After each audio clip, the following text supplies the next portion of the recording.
তুমি এসে গেছো?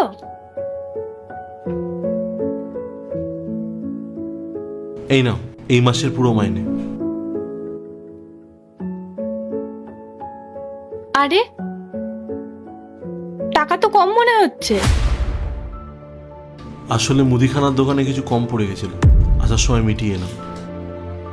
আচ্ছা, বুঝলাম। শোনো না, অনেকদিন তো কোথাও ঘুরতে যাওয়া হয় না, চলো না দুজন মিলে কোথাও ঘুরে আসি। তা কোথায় যাওয়ার কথা ভাবছো? চলো এবার সিকিম থেকে ঘুরে আসি। বেশ, তো খুব ভালো এটা। তাহলে আমি কালকে অফিসে গিয়ে ছুটিটা নিয়ে কথা বলবো, যদি পেয়ে যাই তাহলে অবশ্যই যাবো।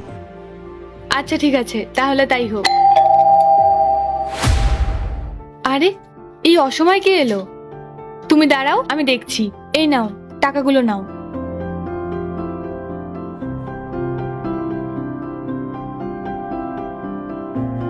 ইন্দ্র, তোমার বোন এসেছে এই অসময়। ও হঠাৎ কেন এলো? টাকাগুলো দাও তো।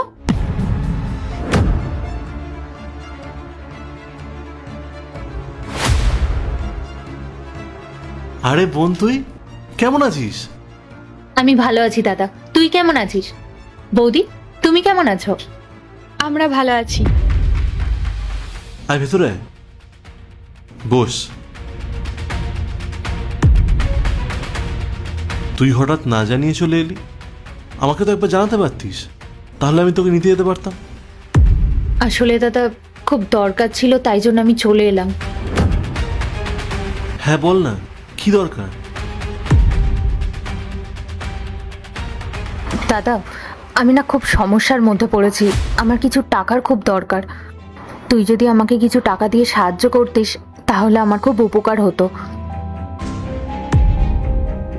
হ্যাঁ বোন, আমি দিচ্ছি। না না পূজা, আমাদের কাছেও এখন টাকা পয়সা কিছু হবে না গো, আমরা নিজেরাও একটা সমস্যার মধ্যে আছি।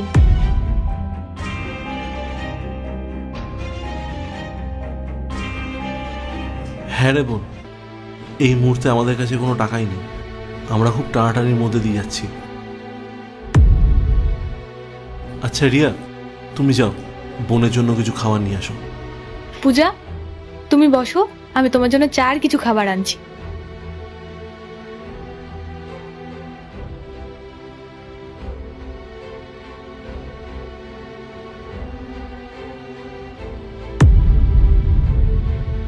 এনে এই টাকাগুলো রাখ। পার্ট 2 দেখতে সাবস্ক্রাইব করো ভেলকু 78M।